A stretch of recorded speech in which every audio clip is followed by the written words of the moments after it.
Episode 13. The Daughter Returned, Expanded Edition. Elizabeth sat alone on the living room floor, her arms wrapped tightly around herself as if she were the only thing keeping her body from falling apart. The house felt wrong, too quiet, too still, too cold. Sophie's toys were scattered across the rug exactly where she had left them, but without her laughter, they looked like abandoned relics of a life that had vanished overnight. The clock on the wall ticked loudly, each second dragging like a lifetime.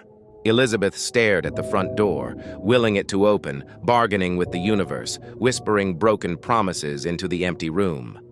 Then, a knock, soft, gentle. Almost hesitant, Elizabeth's breath caught in her throat. Her heart slammed against her ribs. No one should be here. Not now, not like this. Another knock, a little firmer this time. Her legs felt numb as she pushed herself upright. She stumbled once, catching herself on the edge of the couch. Every step toward the door felt like walking through water, slow, heavy, unreal. Her fingers hovered over the doorknob. She swallowed hard, bracing herself for the worst.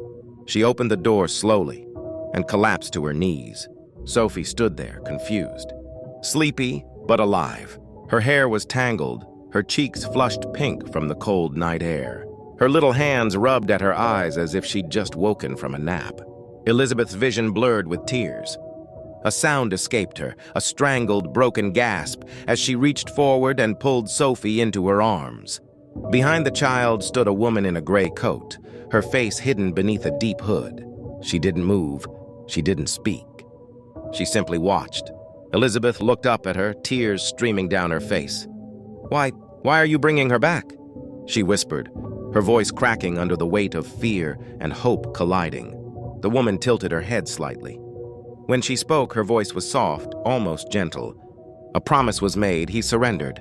"The child is no longer needed." Elizabeth's breath shattered. She clutched Sophie tighter, as if the world might try to take her again. Sophie blinked up at her mother, confused by the tears soaking her hair.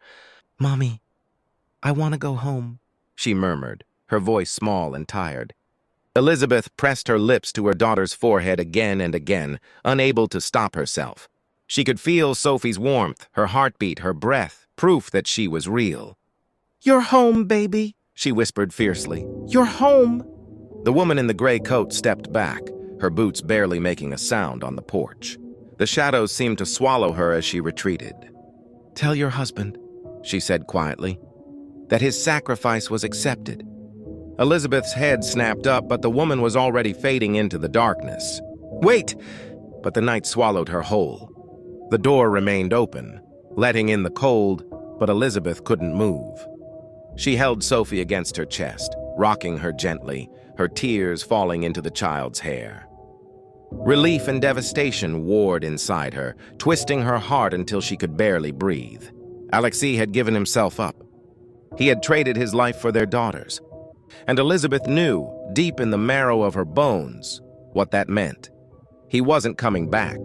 She buried her face in Sophie's hair, her body shaking with silent sobs, holding her daughter as if she were the last piece of Alexei she would ever have left. The night outside remained still, too still, as if the world itself was holding its breath. Inside the house, mother and daughter clung to each other in the dim glow of the hallway light. One returned, one lost, and a promise that would haunt them both forever.